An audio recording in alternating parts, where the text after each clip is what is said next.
Hello, everybody, and welcome to the Empowered CPA podcast. I am your host, Dawn Scott. Today, I have with me a guest who is such a champion of women and mental health initiatives, and someone who, as part of what I'm considering myself a younger generation, is really someone that as a woman I look up to. She's an amazing mentor to the people who are coming up in her profession around her, and I am just so excited that she has taken the time from her very busy schedule to join me this morning. So everybody, please welcome Christine Hunschofsky.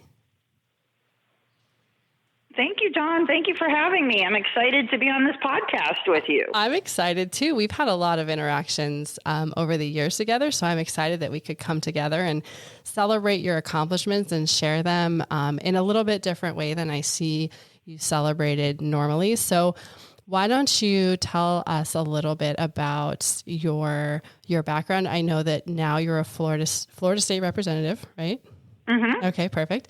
And you've been a mayor and a commissioner, and your political career is very decorated. So why don't you take me back and give us a little background about how you got to where you are today? Yes, I'd be happy to. So it was all kind of accidental, I want to say. The best things are. My plan was never to be an elected official. I figured I wasn't like the right type of person for that. I was very involved. So we moved here to Parkland. It'll be almost 22 years ago now. And when we moved here, our oldest was 2. I was pregnant with our youngest. We had no family, no friends. So I immediately got involved in the community because I wanted to make this place our home. And I got involved with the Moms Club. I volunteered in coaching. I volunteered at the schools. I ended up going to commission meetings, and I ended up then on the Education Advisory Board. I was on my HOA board. And then eventually a seat opened up on the Parkland City Commission, and a bunch of my friends were like, well, you go to all the commission meetings. You know what's going on. You should run. And I'm like, me? And it took actually several people, which is I've heard is quite common among women. It took many people saying many times to me, you should run for the open seat, until I made the decision to do so. And I remember that evening after I filed my paperwork, I turned to my husband. I said, oh my goodness, what have I just done to myself? Because it's kind of daunting, and it's even more so today that now you're kind of putting yourself in the arena. Mm-hmm. You're putting yourself out there where people will very publicly judge you, which doesn't always feel very good. Rarely does it feel and, good. But it's also through that process, I've also come to be more comfortable with who I am, if that makes sense. Mm-hmm. And it can either be a process, I think, that kind of takes you away from who you are, or just further solidifies to you who you are and what you value. Very similar to motherhood. I have 2 boys, and being mom is literally the title I am most proud of, and that means the most to me. It is totally who I am. I'm a mom, so when I give people advice, I say, listen, I'm giving you the same advice I would give my own kids or myself. And I think, being mom, it's also a job where you really learn who you are. Your kids kind of mirror back to you what you put out there, mm-hmm. and you decide if that's what you want and that's what you don't want. And, you have times of crisis with your children. You have times of crisis in elected office. And those are the times where you really find out kind of who you are, what you're made of, and where you figure out what's most important to you.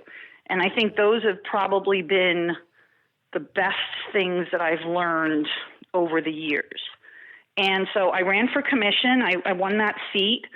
And then a few years later, the mayor was running for another seat. So the mayor's seat opened up. And originally I was not going to run for that seat. And I had so many people coming to me. I'm like, okay, I'll run for that seat. And I did, and I won. And it was interesting because if I were to describe myself, I think I'm more like the behind the scenes person than I enjoy being like the front facing person. And then when you're mayor, you're more of the front facing person, which I wasn't too comfortable with, but we were a small town. Nobody really knew where Parkland was.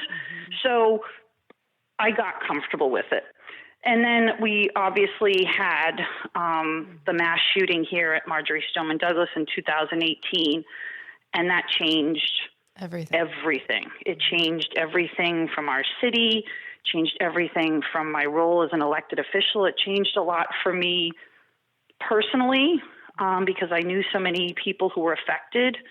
And it also, I don't know how to put this. It was one of those moments where you kind of figure out what's really important. And I have held on to that ever since. And so that's where my interest in mental health, I think I always had an interest in mental health, but this is where I really decided how incredibly important it was and that there weren't enough people talking about it, normalizing it, talking about it very matter-of-factly. And even people with great means and resources were having trouble knowing where to go and getting the help they needed. So, and then later on in 2020, my friend was our state representative here, and she unfortunately was dying of cancer and asked me to run for her seat that she was not going to be having anymore. And that was a very difficult decision for me because I felt like, I was a local elected official. I felt like I knew how to do that, and I wasn't sure that I would know how to be a good state representative or if I had the skills for it or if that was even what I wanted. But I trusted her judgment. I had a long talk with my husband, and I ended up running for state representative in 2020, and I won that seat. And I've just been working to, I guess, be the elected official or public servant that I think we all should be. Very engaged in the community, never forgetting why people sent me there, never forgetting who I work for, which is the residents of my district. And mental health has been a big part of legislation I've worked on. And I actually really love the job and love the work that I'm able to do. I love that. So when you first started campaigning, did you know what to do? Did you have people who helped you? I'm fascinated with campaigning. I candidly don't have a lot of political experience, and a lot of my friends are heavily in politics, which is how we've, known each other for so long. And I honestly don't know how any of that works. How did you learn all that? I had a lot of experience being a volunteer and being a mom. And I know that might sound a little comical, but it's really true. Volunteering, you're getting people excited to donate their time and resources into something you're working on. And a campaign is pretty similar. You're asking people to put their trust, their resources, their time into getting you elected. It's all about having conversations with people. It's all about identifying the people who can help, identifying people who help bring other people in. So very similar to volunteer work in that sense. That's how it is. And I did a lot of door knocking, really? Talking to people. Yeah, lots of door knocking. Lots of outreach with people, listening to people. I think that's something people miss a lot when they're doing things, is to lead or to learn, you have to first listen. And so because I always listen to my constituents, I know the things that are on their mind. I do a lot of proactive outreach. I try and be incredibly accessible, because how can I serve or ask people to, hire me to be their public servant when I don't even know what they care about? Well, and, as part of the community, I'm involved in a lot of, I was at a fundraiser this past week, and no matter what I'm at, either you're physically there, which is always fun because I can snag a hug, but you're either there physically or there's a video that you're in, or there's rarely a time that I'm at an event where you're not involved in some way. Yeah, because that's literally the best part of being a public servant, is that you get to be part of a community. And I honestly believe you can't serve well if you're not part of that community, if you're not engaged, if people don't know you, if people don't feel comfortable speaking to you and telling you what's going on in their mind. So I get energy from being in the community and being at these events, because sometimes, we have legislation that is incredibly divisive. We have things that can just be very difficult to hear sometimes, people saying in this legislative process. And so being home, being at these community events where people are helping each other, where people are supporting each other, that reminds me of why we do what we do. That reminds me of all the good there is out there. And sometimes if you just read headlines and you're just involved in the political mix, you miss that point. And I find that point is incredibly grounding for me, to remember who this is all about and why we're doing what we do. Well, and our community is one that has gone through so much together that it is a very tight-knit community, and it's not large, but very mighty in a lot of regards. And so it is nice to be a part of such an amazing community that does so much together to benefit not only our community, but the communities around us.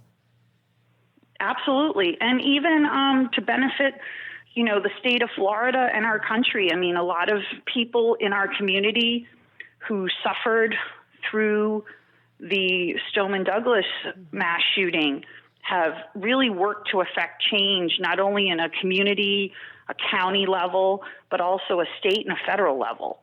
And that's quite amazing. Because you spent some time in Washington after that, pushing forward some initiatives and trying to further the voice to make some changes. Yes, absolutely. I went everywhere and anywhere anyone would listen to me or invite me to hear what our community needed. Mm-hmm. Absolutely. Right. That was what I saw as my responsibility. Mm-hmm. And even sitting with people who might policy-wise disagree with me on things, I want to talk to everybody, because you never know where you can find those areas of compromise and those areas that you do agree on. Right. So if you don't show up, you never know what can happen. Exactly. And, sometimes those compromises start, and it's not unlike business. Sometimes those compromises start from two very polar opposite point of views. And if you can find one common ground, even if it's small, then perhaps there's another common ground, or at least build some level of trust. And correct. I envision your political experiences are based heavily on trust and building those relationships, even if they are across the divide of party. That I think when you started in politics, they were non-party based, but obviously now they are. And so, yeah, today it feels like everything is partisan based. And it's so interesting to me, because I'll talk to people and say, if you were to give me the top 20 adjectives that describe who you are, would your registered political party be there? Mm-hmm. And yet so many of us look at each other in this partisan lens, as opposed to taking the time to get to know the person that you're discussing things with. And I think that's so important to always look for that shared humanity, mm-hmm. and to look at where you have shared values and where you can find those areas of compromise. I know compromise is often seen as like this negative word, but it also allows progress, even Absolutely. If it's a small step in progress. Absolutely. And, we were enjoying a cup of coffee, you and I, a couple of weeks back, and And I two things really stood out to me. One, you literally know every single person, which I find to be amazing. But I don't. I feel it was like, hello. I'm like, man, I know nobody, which isn't true at all, but by comparison. But the thing that I really loved about our talk was when you're talking about, we have some common friends who are lobbyists and involved in kind of the auxiliary parts of politics, and you're so great at giving credit and really elevating the women around you. I'm sure you're the same with men, but they're doing fine.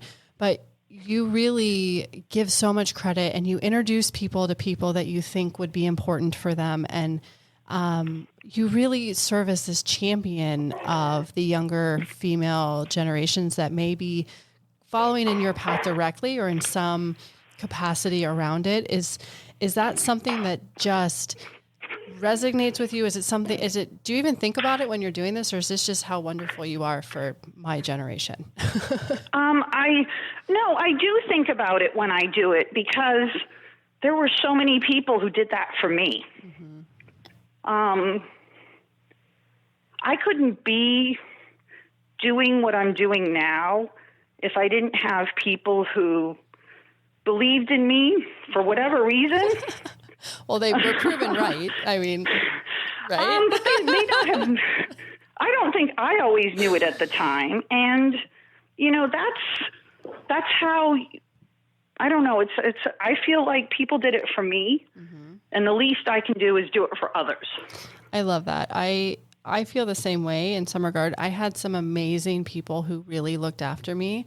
I'm pretty non-traditional as well in my journey, and there were several women who, starting in my internship, the woman who was directly in charge of me, bless her, really, really, really looked out for me above and beyond what she was required to do, and that was a game changer for me. And then in my first firm was managed by a female managing partner and mother of 4, and she was very maternal, but also insanely good in what she did. And those examples, I think, whether you know that you're doing that or not, really change a lot of trajectories for women that are coming up behind you. And I want that to be known, that is something that as an outsider, I see from you. And I think it's just so amazing. And I'm grateful to have those types of people to look up to. So thank you for being a champion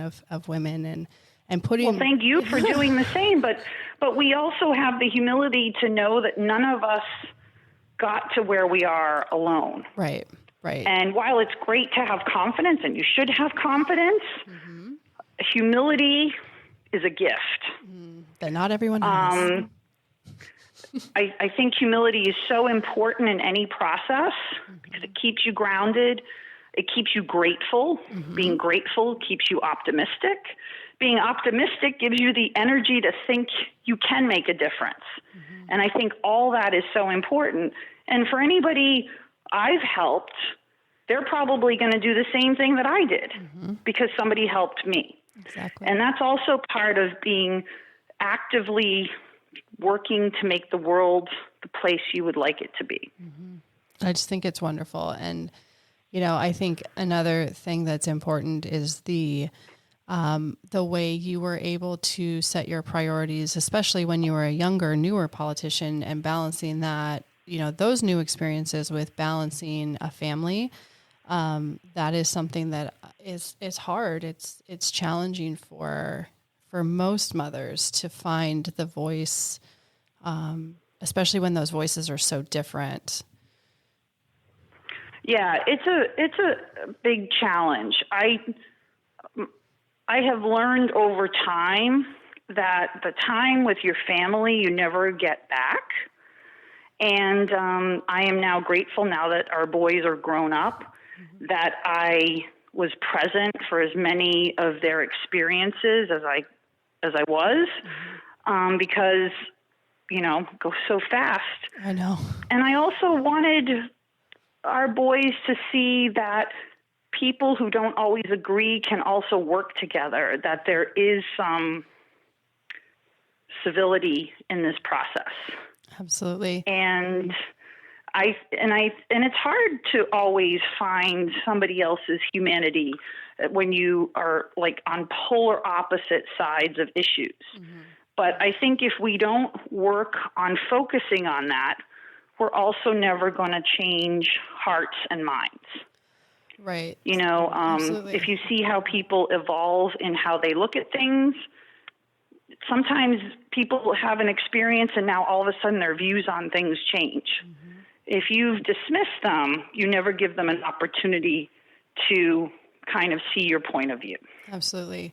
When you first joined your newest position, tell me about the legislation you've successfully gotten through, and tell me, is there specific things that you're so proud of? Yeah, I think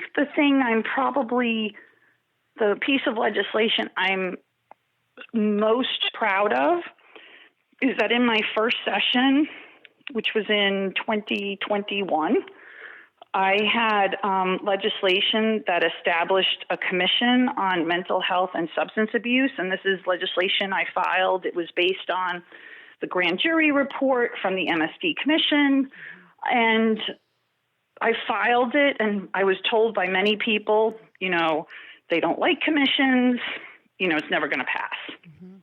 So I filed it, even knowing that it was most likely not going to pass.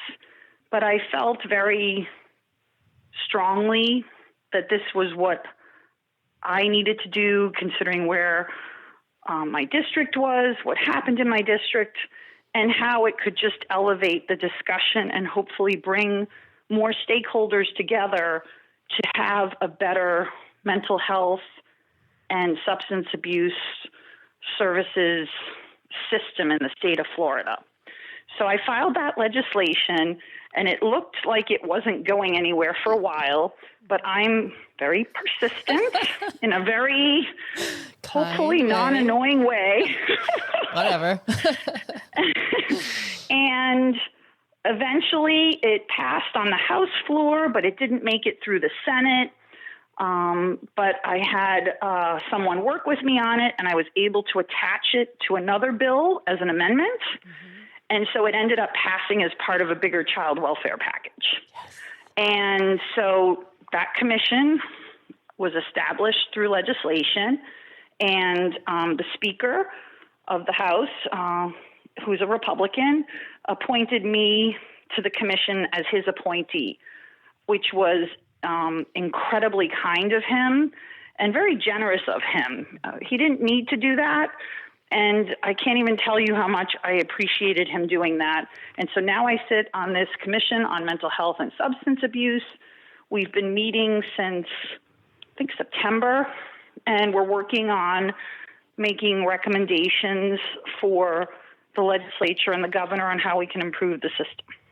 I love it. And that's absolutely my favorite thing that I've done so far in this process. Oh, that's just fantastic. It makes me so happy. Oh, way to drive. Yeah, and I talk a lot about mental health. I think one of the biggest issues we have is the stigma surrounded by it. And I don't know why. I mean, it's all part of health. Mm-hmm. When you look at how much of your body is controlled by your brain, it's literally shocking to me that anything going on in your brain has a stigma attached to it. Right. And I think if we were to look at it more that way, mm-hmm. then maybe we would have less of a stigma. So I'm very open to talking about it. I had trauma therapy after the Stoneman Douglas shooting, and I didn't realize how much I needed it until I got it, and it was amazing for me and completely necessary. And I couldn't do what I'm doing today if I hadn't gotten that help that I needed. Yeah, I think even if it's just in our little community, I have a lot of friends who are therapists, and the amount of people seeking help was, I think, outpaced the amount of help that was available, just because it was. Yes. And that's a growing issue in many areas, but also in the behavioral services area. We don't have enough people going into these fields of work to handle all the need.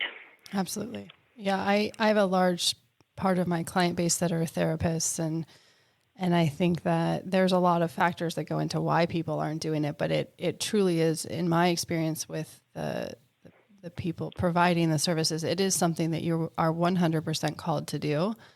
And it is a heavy burden for the people providing the services as well. Most of them even seek help on their own. They have to. Exactly. Because they're also being subjected to what their clients are telling them. Absolutely. Do you know what I mean? Absolutely. Yeah, they're living some amount of the trauma as well. You know. Absolutely. Absolutely. Yeah. So, I mean, I think it's wonderful that you're helping normalize the conversation and really helping people get those services. I think that's something you should be very proud of as well. I'm inspired by your journey because I think that, like you said earlier, you didn't set out to do this, but you are doing such an incredible job for yourself and your family, but also for the community and the state as a whole. Oh, thank you. You're so sweet. Well, I'm lucky to be surrounded by wonderful people like yourself who just make this world a better place. We certainly try, right? Yeah, we do our darndest. It's not for lack of effort.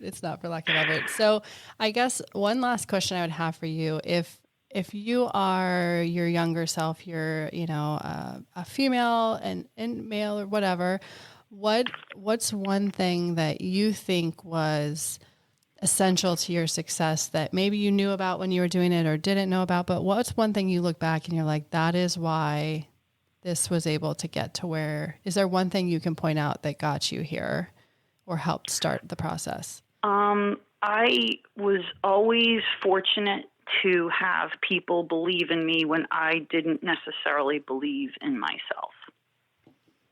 My mom and dad, they're divorced. That was a traumatic experience as a child. But they both always believed that I could do anything. Mm-hmm. And I wish my younger self had known more that I could do a lot of the things that I've been able to do.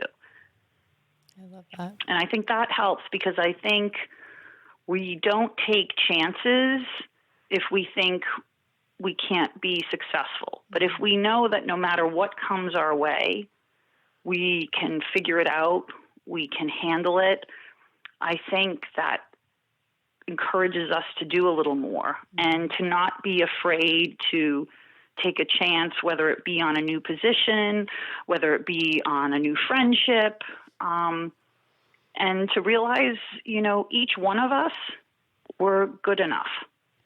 Absolutely. We're not only good enough, we're exactly who we're supposed to be.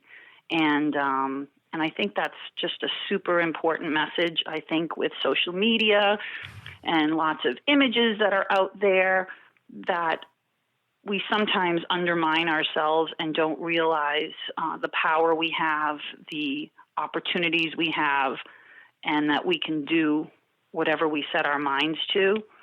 And to make sure that we're also surrounding ourselves with people who help lift us up. What do they say? Sometimes you carry the team, sometimes the team carries you. It's about finding those people who add that a positive effect to your life, and to just know you're good enough. I love that. Such amazing wisdom. I really want to thank you for spending your morning with me. I know how busy you are, and most of what you do is way more important than this. So thank you for spending your time with me. Oh, listen, Dawn, I am so happy that you asked me to do this. I'm so happy we were able to do this. Talking to you, you're my friend. Absolutely. It's always a great opportunity. Well, always something I enjoy. Oh, thank you so much. And I know that I'll see you out and about, especially because I think you're campaigning here again soon. Yes. You're like, oh. I'm sure I'll see you out there. We have some mutual friends that are very dear to both of us. And Absolutely. Yeah, for sure. Well, thank you so much. It's such a pleasure. And everybody, thank you so much for tuning in. You can find us on Apple Podcasts and Spotify and anywhere else you enjoy your shows.